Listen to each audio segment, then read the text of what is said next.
Well, Brenden, thanks for being here on Unbreakable Ventures. We tried to get you on a few weeks back, but we had a bit of a state emergency, didn't we? The weather kicked off, so appreciate you making it this time. Yeah, no problem. Thanks, Ollie. Looking forward to getting stuck in. Yeah. So I know you're a listener of the podcast, which is great. And we've wanted to have a chat with you for a while now, pretty much because of your experience, what you've been doing as a career. And I think the influence you have, particularly local, is really important. Loads of people talk about you. I know you get around and speak to a lot of the community, so it makes sense to get you on and have a chat. But I want to sort of go straight to the beginning, if you like, about how you got to where you are today. I know you've been involved in a few of our most serious events here in Christchurch around New Zealand. What part of those events really shaped who you are today and how you see resilience and emergency management? Yeah, good question, Ollie. From about 2005, I was the sole charge emergency management officer in Queenstown. And at the time, and still now, Queenstown was really growing fast. We had 100,000 visitors over the Christmas New Year period, loads of people there for winter, but only about 30,000 ratepayers. So there was one EMO, me at the time, and no one really prior to that was doing it full time. So I needed to figure out how to pull it all together. Training around New Zealand at the time was pretty fractured and to be fair, largely still is. So I got a lot of training through the team here in Canterbury. They were well positioned to do that. So I built up a relationship with those guys and girls. And then 2010, in their first earthquake event, I came up to help out because they needed people who can get their systems, and I knew it through their training. And then again in February 2011, it came back to help out then. And obviously a nationally significant event went on for a number of months through response, and really saw sort of emergency management at its best and worst during that period. And really enjoyed it, I must say. It was awful. I don't want to diminish the difficult circumstances there were for many people, and even more than difficult in some cases. But I enjoyed the contribution. I enjoyed the complexity and the ambiguity in figuring out the problems and having positive influence on people's lives. So I committed to that heavily. Joined the Earthquake Recovery Authority. Got some pretty significant tasks to take on and then delivered them over the course of the time the earthquake recovery was stood up. Then transitioned across to Linz with a couple of projects, and then went back to Queenstown before coming back to Christchurch. So in amongst all that, earthquake events, but also a number of other events too in Queenstown and in Christchurch and in my current role. So had quite a good look around. Yeah, sure. So would you say that the Christchurch earthquake was a sort of pivotal point in your career in terms of, the inputs, the response, what was required of you? Yeah, no doubt about it.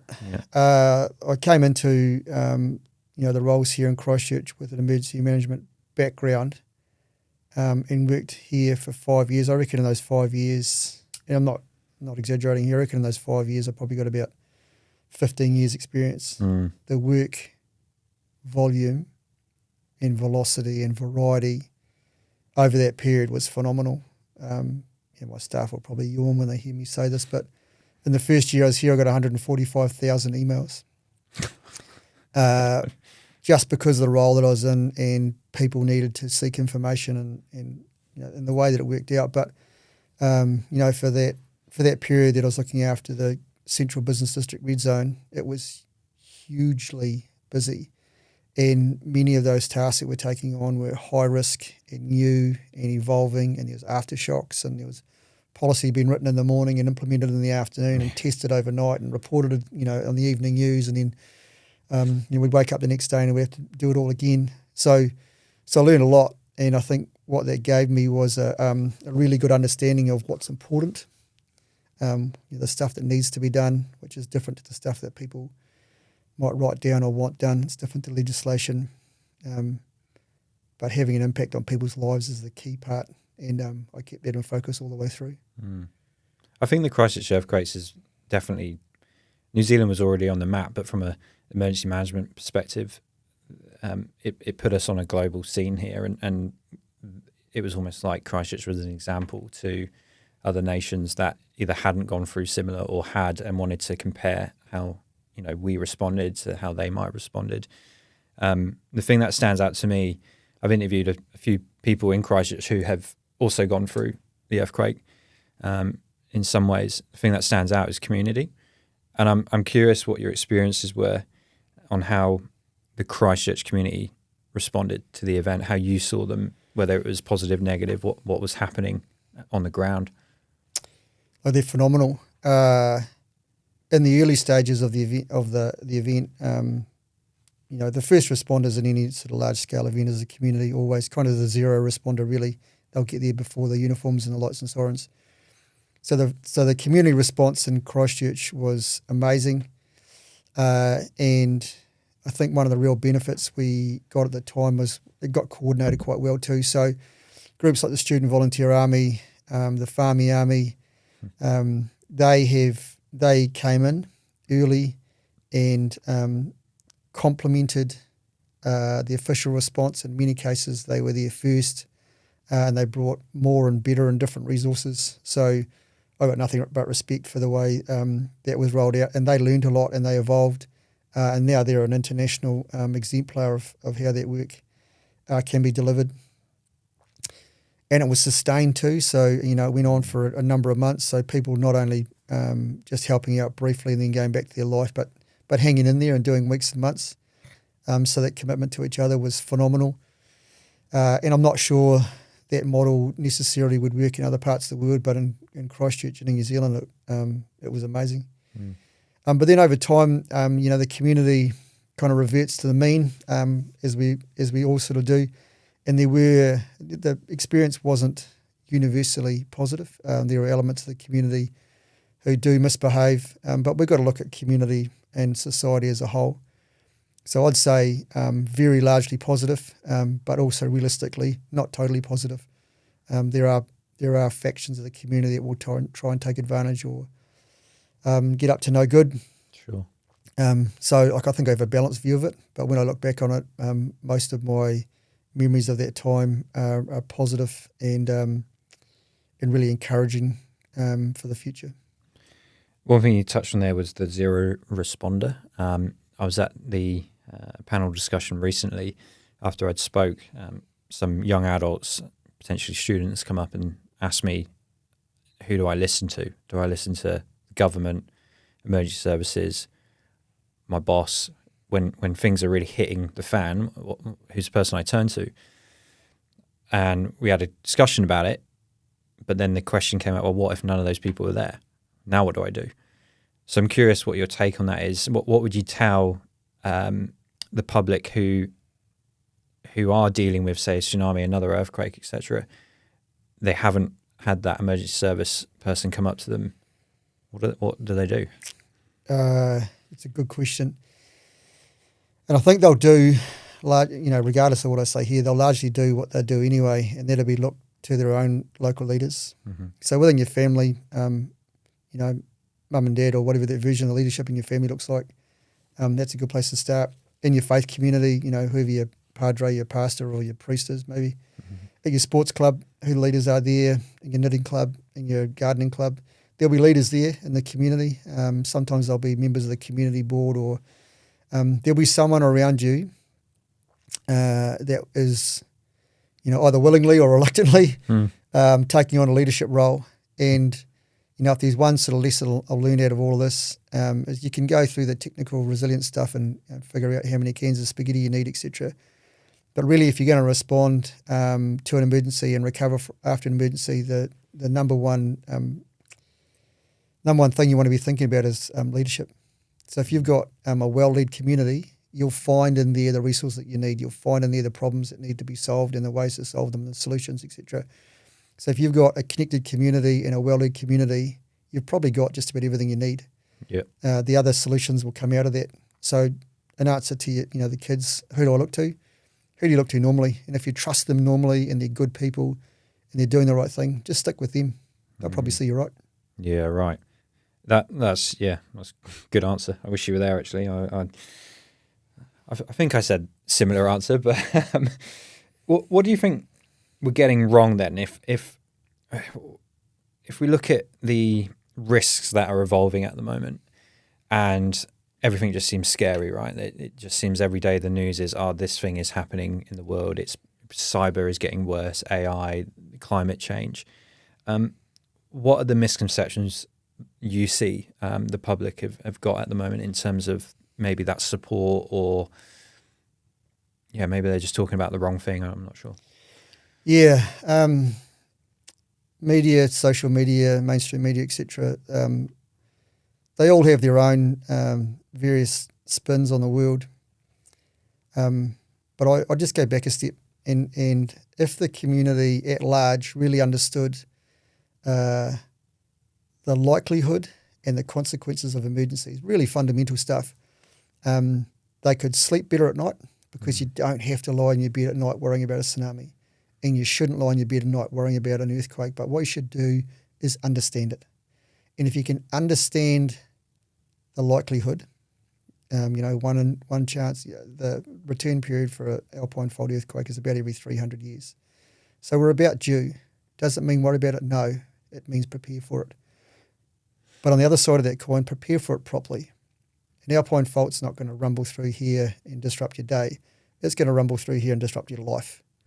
So don't worry about it happening all the time, but do prepare for the consequences being really significant. So I think if people look on both sides of that coin, they can sleep at night, but also take action to look after themselves for the weeks or months afterwards where it's going to be heavily disrupted. And if you do that, the narrative from the media can just wash over you.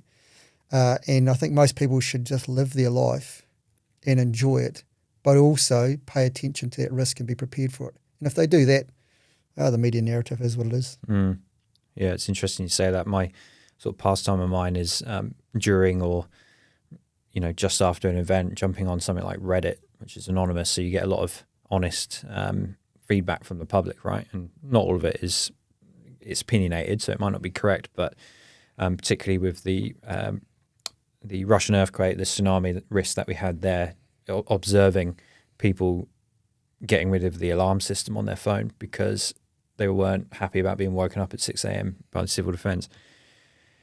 I think what's interesting there in itself is that you've got dynamics of the community who think that they can just deal with it themselves and they don't need these things anymore. But then you instantly had in the same forums people asking questions about, what do I do here?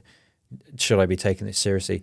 If a tsunami does come, what do I do with my family? How will I communicate with them? And I always observe all the time in these forums is people asking those questions first. You've got, as you say, you've got that small group of community who think that they can just get rid of the alarm system and ignore warnings and advice. Fortunately, the majority is, I want that advice. So my question with that is, where is typically the best place for people to go for that advice if they're sitting at home right now thinking, I want to read up about this stuff, and what are the techniques and best practice? Yeah, so there's lots of places for that.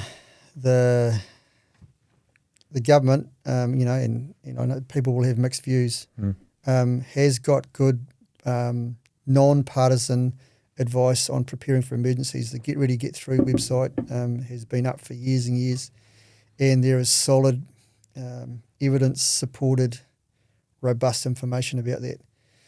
One thing I would say about, those forums, afterwards people are very engaged. I want to know, I want to find out. Probably 90% of a recovery is determined by the 10% of people, what people do before the event happens. Yeah, right. So we spend a lot of time in that readiness space, really trying to push that message, but it's a very difficult sell. And if someone can crack that 10% preparedness piece, where we get a chance to link with the community and encourage them to make meaningful change, a lot of those challenges around response and recovery will either go away or be significantly reduced. And we haven't cracked it. We haven't cracked it in New Zealand. I don't think we've cracked it anywhere.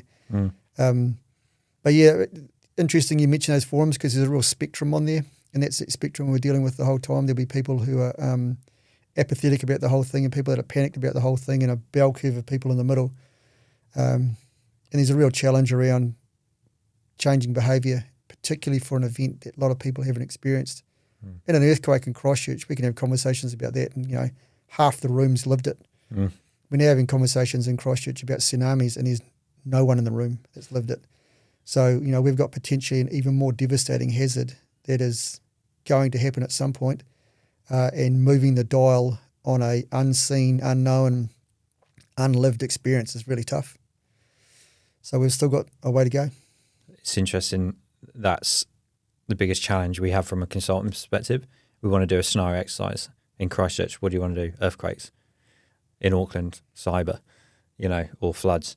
But there's not a lot of appetite for thinking outside the box. Like, we are very prone to tsunamis here. Why don't we practice that? So yeah, interesting you brought that up. We will definitely get into tsunamis because that's a big one, obviously. Just wrapping up that kind of community piece. What do you think are the assumptions about how the public respond during an event that might not be correct?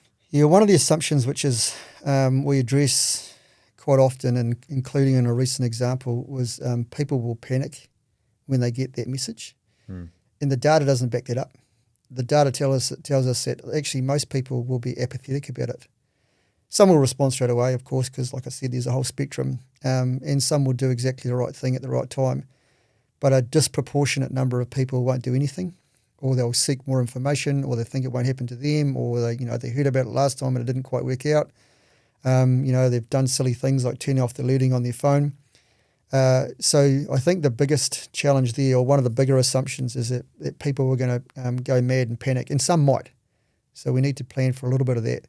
But we also need to plan for how do we address the people who don't get the message, or don't want to get the message, or don't want to respond to it, or respond to it in their own good time. That apathy piece is well known in the literature. It's well known in the data. Pretty well known in the emergency management sector, but in the public, it's not so much. So we've got a bit of a mindset shift we need to make there as well. Yeah, right. Yep.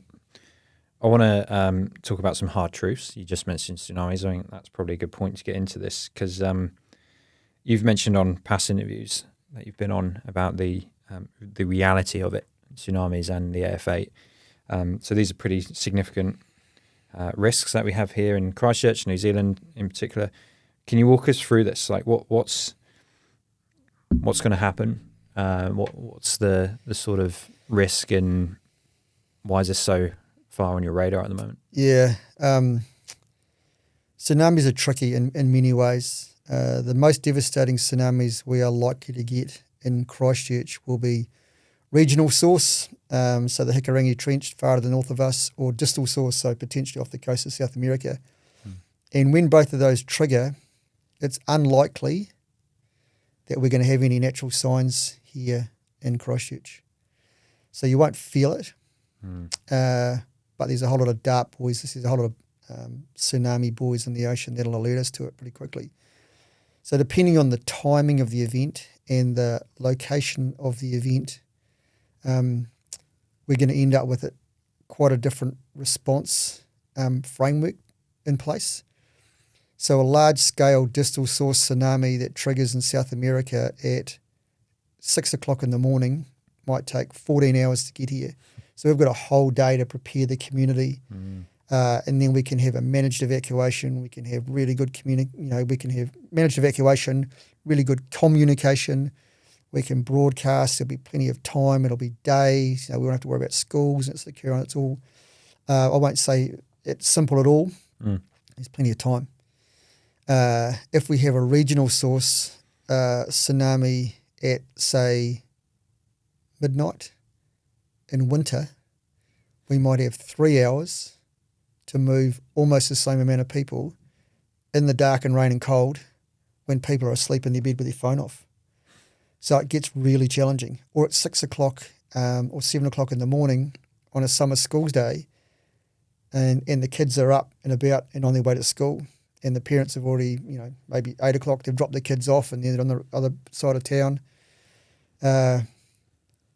So the change of response, the timing and the time of year all play a really significant role in how we in emergency management and how the community, and we are a collective, but there'll be different pieces of the work going on, need to respond to that. So there isn't a tsunami plan. There's a variety of tsunami plans. And then we've got to communicate that in advance to the community and say, by the way, we're playing 3D chess here. It's going to be really complicated. And layered over all that is, and we want to do it simply and effectively with our comms as well. So our start point is tricky and the hazard is significant. So tsunamis are difficult.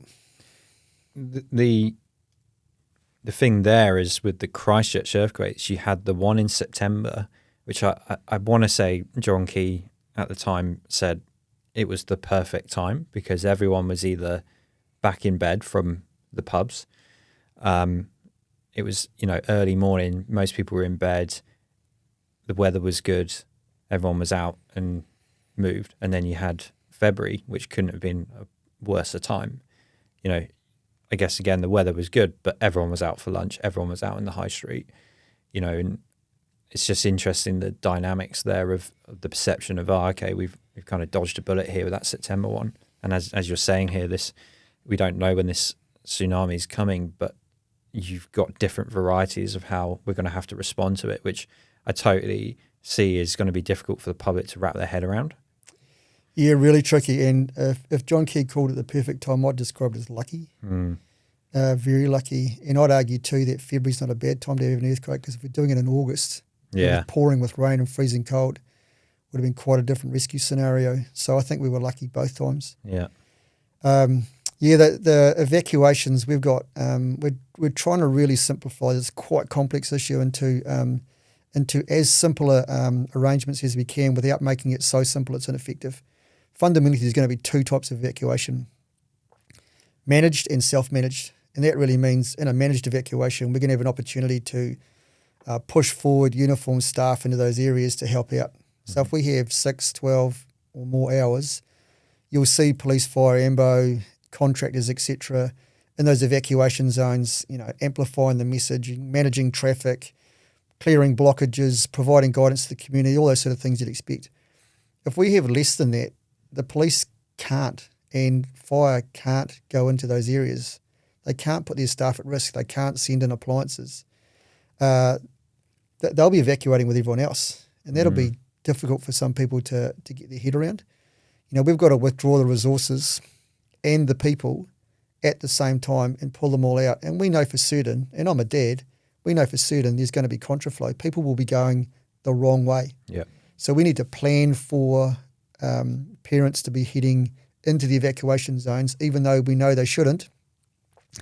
We need to plan for that. How are we going to manage that traffic? How do we manage the signage? How do we manage the congestion, etc.? There's a whole lot of very complex, unmodelled scenarios that we're going to have to dip into, and we don't have a whole lot of local or regional or even national experience to draw on. So our start point is we're limited, and we've got a lot of work to do. Is that where our neighbours like Australia need to come in and help us then? Is that part of the plan? Yes. Yeah, absolutely. There'll be international assistance required. If a tsunami, a large-scale tsunami hits Christchurch, it's also hit New Zealand. So when the earthquake hit Christchurch, lots of the rest of the country was largely unaffected, and they could swing in and help. We were fortunate. If a tsunami hits the entire east coast of New Zealand, there are very few cities that aren't affected, and towns even. So our infrastructure, our roads, our power, our internet, our airports, everything is either going to be affected by the tsunami or overwhelmed by the response.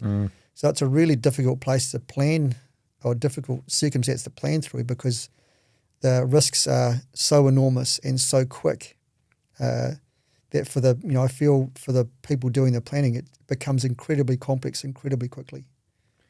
Where does Australia fit into all this then? We caught up a while ago, and you mentioned the stat or the idea of the biggest risk to Australians. Do you remember what that was? Can you share that? So the biggest threat to the largest number of Australians, there is a possibility they could have an absolutely enormous bushfire that can impact tens of thousands of people in a hurry.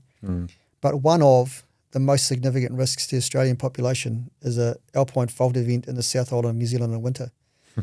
So if we have 100,000 Aussies over here skiing, great, that's good for our tourism and good for our economy. But if we have an earthquake, or an alpine fault earthquake at the same time, it's a massive event for Australia, let alone just for New Zealand.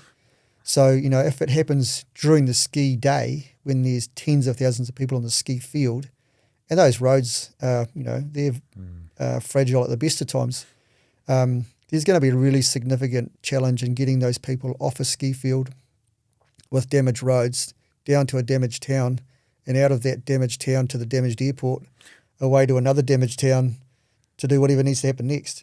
It becomes a massively complex problem really quickly. So yes, we will be seeking international assistance for AF8 and a tsunami.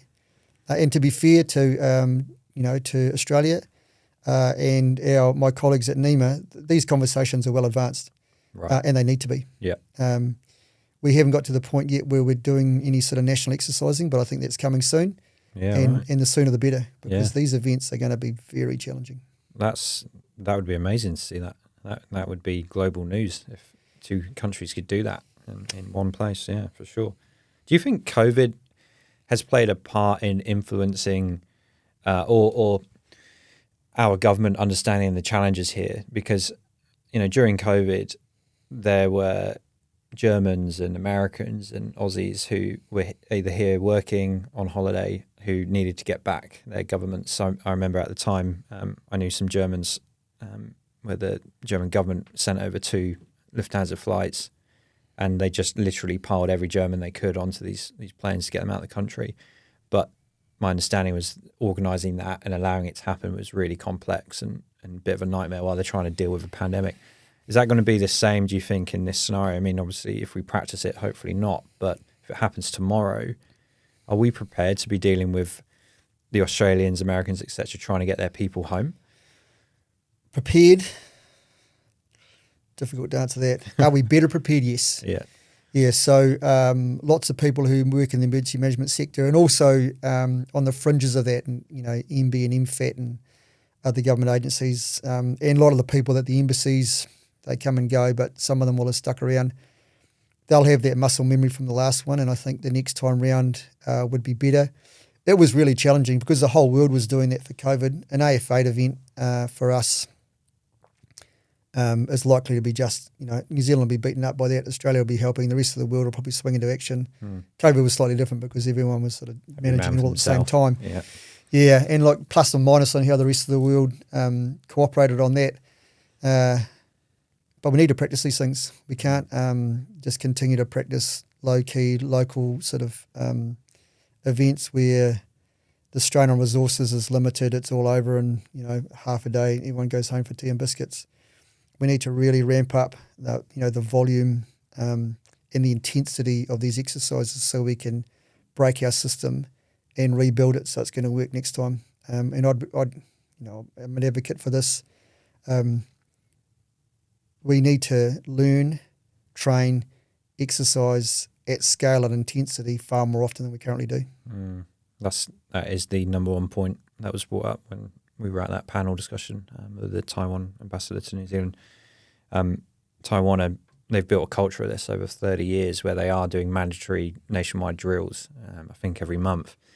That's insane. That's a level of resilience that is admirable. How do we get to that? How do you convince all Kiwis to drop tools for an hour every month to practice a drill on that scale? It's a big ask. Yeah, look, I don't know the answer to that. Far from it. I know what we need to do. How do we do it? Yeah, good question. I don't know the answer. But not doing it is not doing us any favours. Exactly. Yeah. So with tsunamis, they certainly. I've lived through the Christchurch earthquakes. Earthquakes make me nervous, but tsunamis terrify me. So what's the sort of one thing I need to understand today about tsunamis and my reaction to them? Tsunamis isn't a high tide. I think there's a misconception there. Tides move vertically, tsunamis move horizontally. And it's an enormous body of water moving quickly, and it's full of debris. So I've heard silly things like people saying their school plan is to put the kids in life jackets and just sort of float out of the tsunami. And I just shake my head. Tsunamis pick up everything in their wake, move it through the affected area at 40, 50, 60 kilometres an hour. The water's polluted, contaminated, full of debris, glass, rebar, steel, corrugated iron, and in some cases is 4 and 5 metres deep. So you should be concerned about tsunamis because their impact is fast and devastating. The other thing I would say is New Zealand's got a good system of dart buoys, which will give us an early warning that there's a tsunami on the way. Mm-hmm. And we need to get into the practice of wherever you are having a tsunami response plan. So at work, what's your plan? When you're driving home, what's your plan? When you're at home, what's your plan? When you're on holiday, what's your plan? So, I'm about to take the kids and jump in a caravan and go for a holiday. I need to think about, while I'm here, what would I do? Yeah. Cut the caravan away, chuck the kids at the back of the car and get to high ground. And I don't spend a lot of time thinking about it, but a moment won't hurt. Yeah. And I think if everyone just had a little,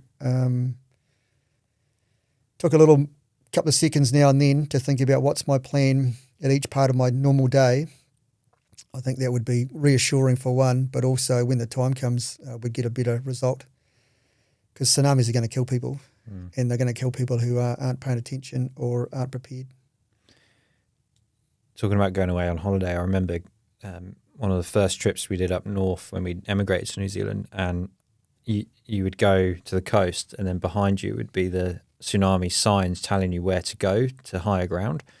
And as a Brit, that was quite amazing to see. I'd never seen such a sign, and the fact that they're kind of surrounding the entire coast now, letting you know this is the direction to higher ground, this is where you need to go as soon as you feel that rumble or hear the sirens.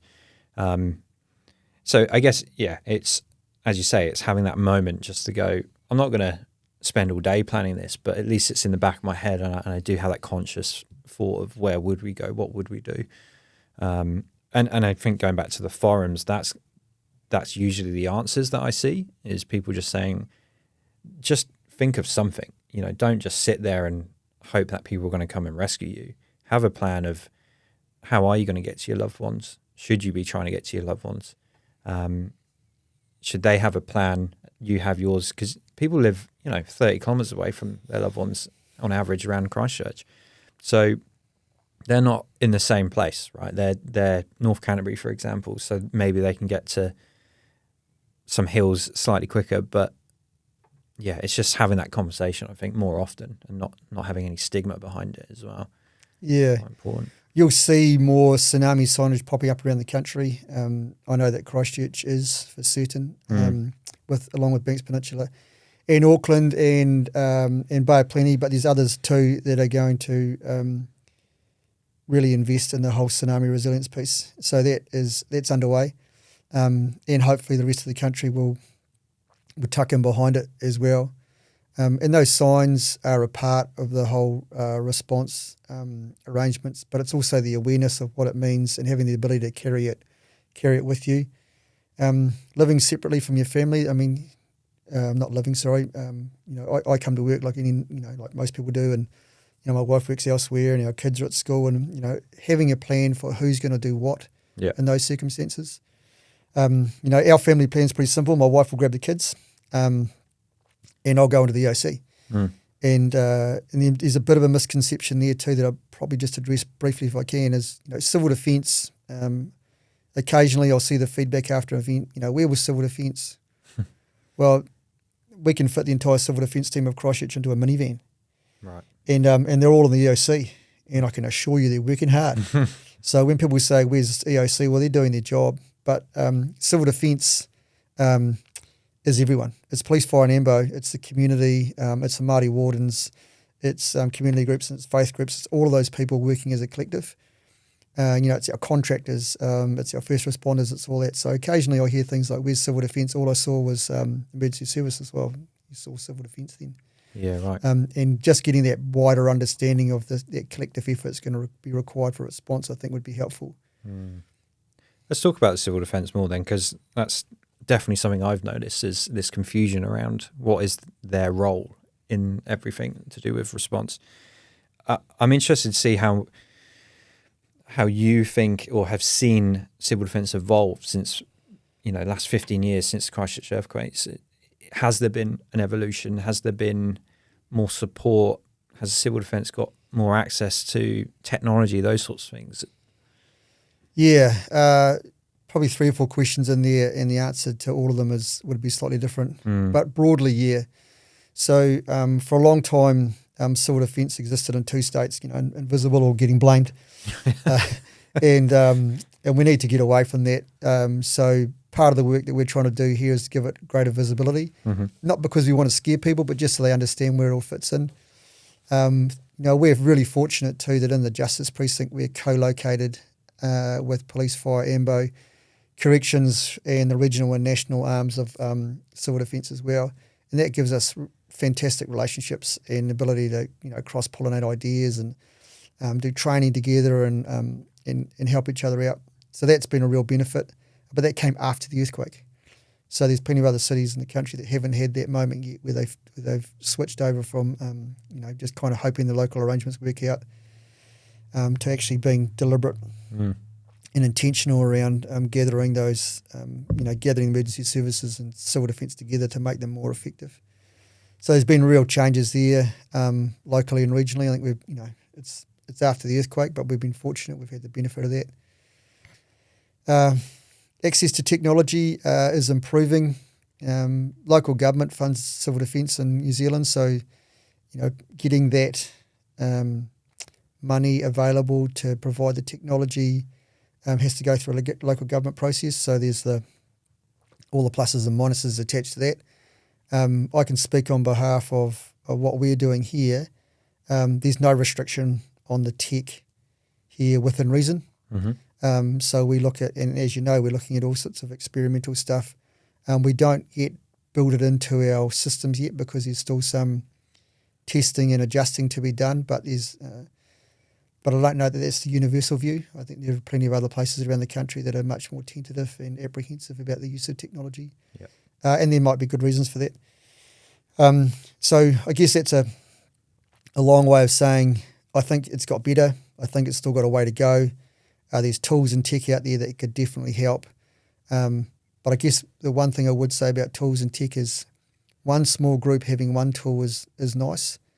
The real force multiplier is when there's a national platform, nationally agreed standards, everyone's using the same tool and using it in the same way. So we've got the tool and the training, and then it's led in the same way, and then we've got a whole collective response which is way more efficient and effective.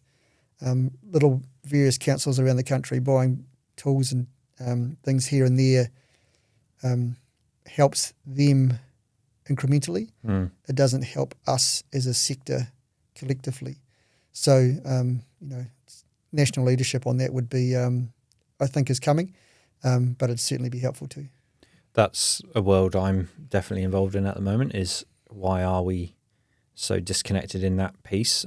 You've got a lot of local councils who are running their own systems, and there's, as you say, there's going to be reasons for that. And I think it also is, it's not necessarily a negative thing because they're just getting ahead and getting it done. They're getting something in place.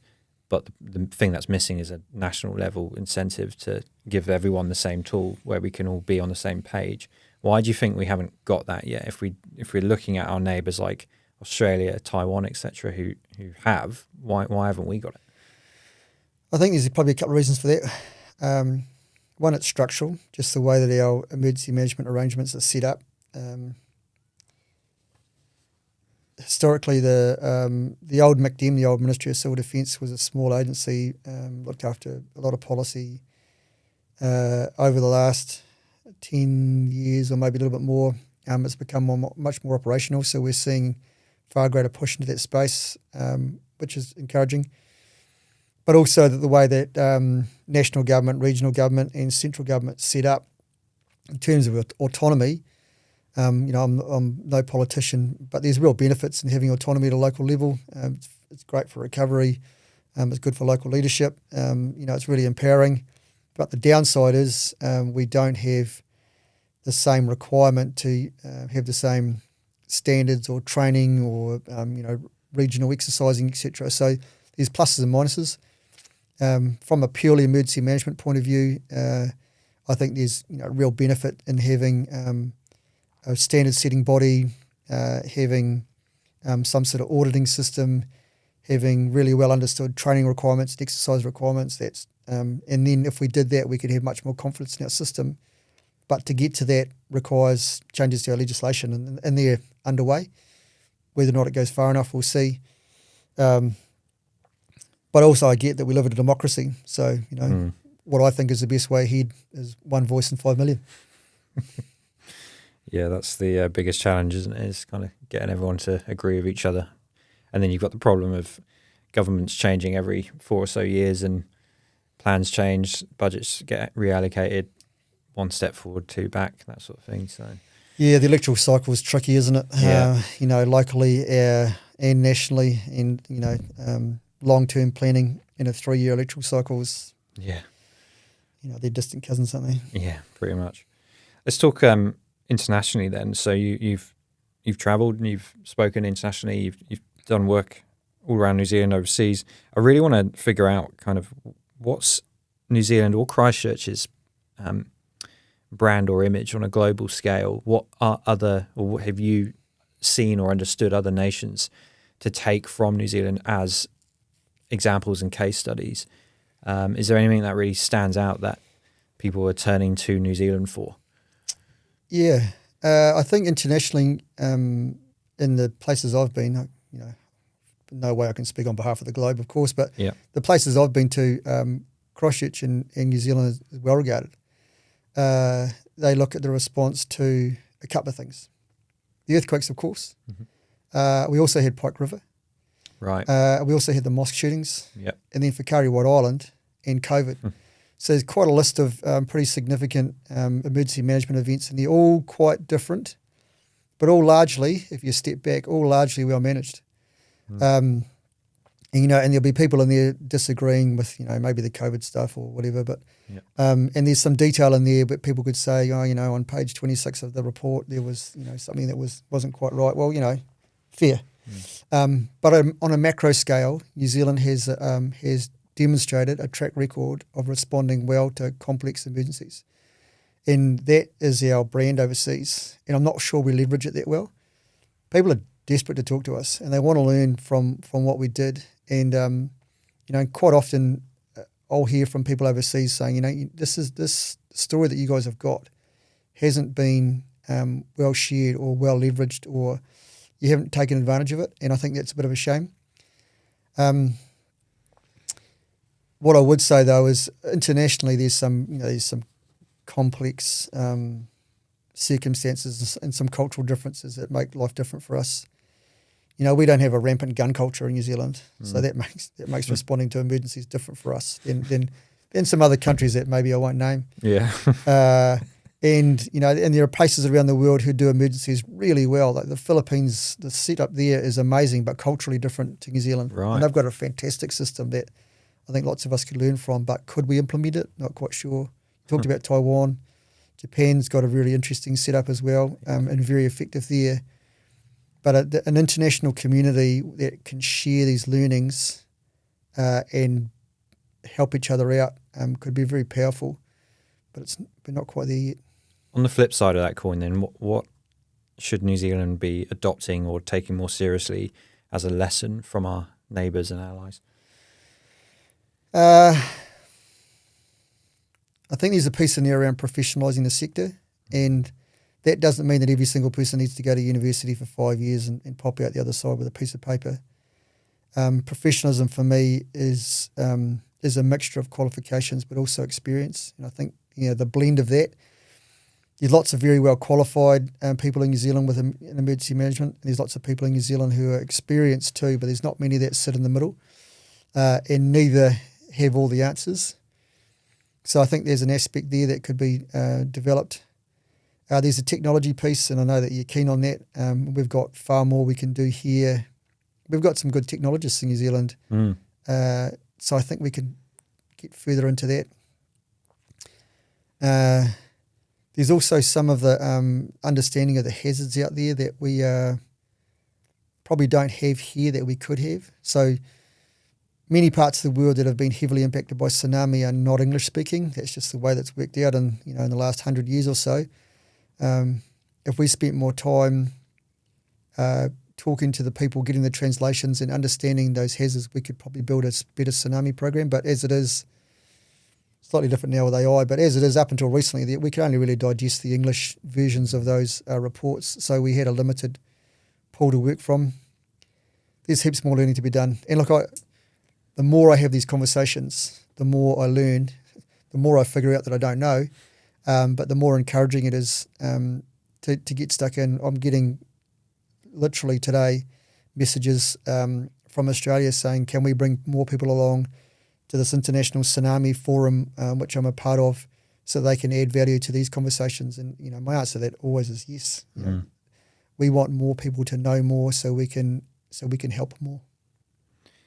Yeah, great answer. Yeah, you touched on AI there. I think I try not to always talk about it because it seems to be the only conversation people are having these days. But you raise a valid point around the fact that it can help us now have wider conversations with non-English speaking nations who are experiencing the same thing. Are there any examples that come to mind in addition to that with AI or maybe technology that are kind of helping us collaborate more, I suppose? Yeah, I'm in talks with a company in the States at the moment that runs an AI supported emergency management tool. And what they're doing is what I think one of the methods for the using AI is in a large scale or complex event, there's a whole lot of information that needs to be synthesized. Legislation, guidelines, standard operating procedures, policies, orders in council, technical arrangements, standard operating procedures, etc., etc. There's a whole lot of information in there that needs to be digested quickly. And in the next event, it'll be different. So there is no one person who knows everything. Even if there was one person, it'd be a single point of failure. So I think one of the sensible places to apply this tool is to help synthesize all that information and provide examples and options and templates for the people running the response, and then give it the human overlay because that's entirely sensible to do that. So have the emergency management expert review the outputs that AI can give us, and do that quickly. And in emergencies, anything really, the one resource you can't get back is time, and AI can help buy us time. So if we can buy time, we can then apply our cognitive load to managing the problem, not to administering the problem. And if we can get into that space, I think we'll be well served by AI. There's all the other concerns with AI, and I get it too. But if it can get large volumes of information synthesized quickly, I think that helps us. That's the important piece about AI is this answering the question, what do I really want to use it for? What's its true value? Because I think using it to do what most people are using it for today isn't truly valuable, right? It's that ROI piece from solving problems you've got much quicker. We've got partners we work with outside of the UK who have been doing AI-based digital transformations for decades, and these guys are the real deal. And the one thing they always come back to us with from their experience is an organization thought that they knew what they wanted to use AI for.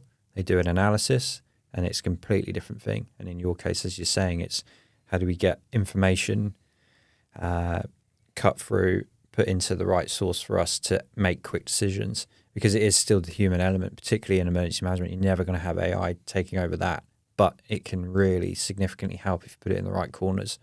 So I think, there's definitely more education around that, I think, where people don't need to use AI for everything, but they can use it in siloed verticals that really move the needle in the long run. Yeah, and that's what we're beginning to see more and more. The decision is still made by a human, and there's a whole lot of nuance that you can't put into a machine, and I get that. But I can get 80% of what I need 90% faster. Yeah. So I'd be mad not to. Yeah.